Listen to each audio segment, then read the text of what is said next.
Dr. West, would you explain the gift of tongues? Well, it would take a long time to explain the gift, but I would just start by saying it is a gift from God. So that's really monumental in itself. In Acts chapter 2, it says, they were all filled with the Holy Ghost and began to speak with other tongues. That would be an outward display of it. In 1 Corinthians chapter 14, verse 22, it says, it is a sign to the unbeliever. So it has a function to the believer. It has a sign to the unbelievers, because when it's done in an open assembly, it's awesome. And it'll have a pleasant, they might not understand it, but it has a drawing to it because it's of God. And in First Corinthians chapter 14, it says this, that it's a prayer language, and that's a personal prayer language. Now, this is different from giving a message in the sanctuary or even speaking in the sanctuary environment. That normally requires an interpretation by someone else, or the one speaking can do that.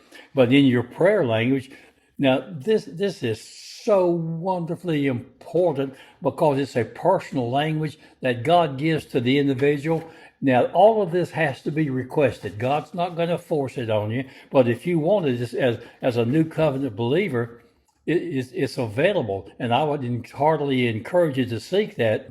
But your prayer language is absolutely wonderful, because no matter what your emotions are, your feelings are, it's a language that it's yours. When you do that and you get that prayer language, acquire it, and it becomes visible, because it'll be a language you've never learned, and it'll come out of your innermost person.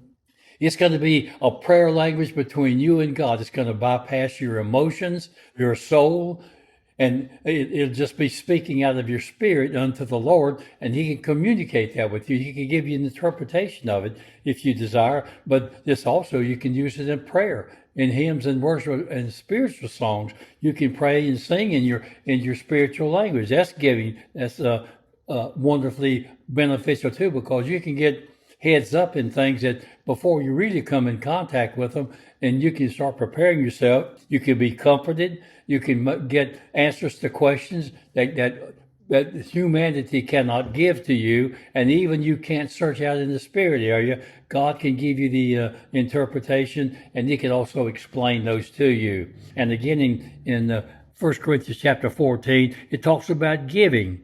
In a prophetic message.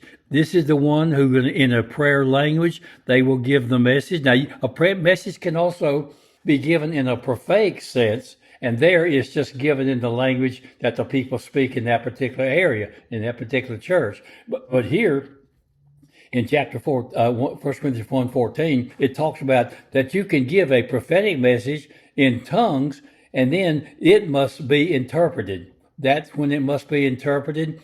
And it says if you have the interpretation, then just stand by and give somebody else a chance. There are people in the assembly who like to give the message and then interpret it right away. Now, sometimes that's proper.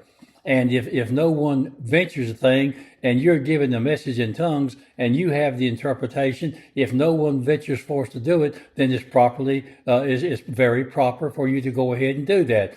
But the thing is, let me reiterate, it's a gift of God, and like any other gift, it has to be received. You can reject any gift of God that you want to, but if you do, it's a very foolish decision, because everything from God comes and is blessed. So I would encourage you to seek this out while you can do it, and the more quickly that you do it, the more happy a Christian you will be. This is a Pentecostal movement. You can read Acts 2, and you can see where that comes into play.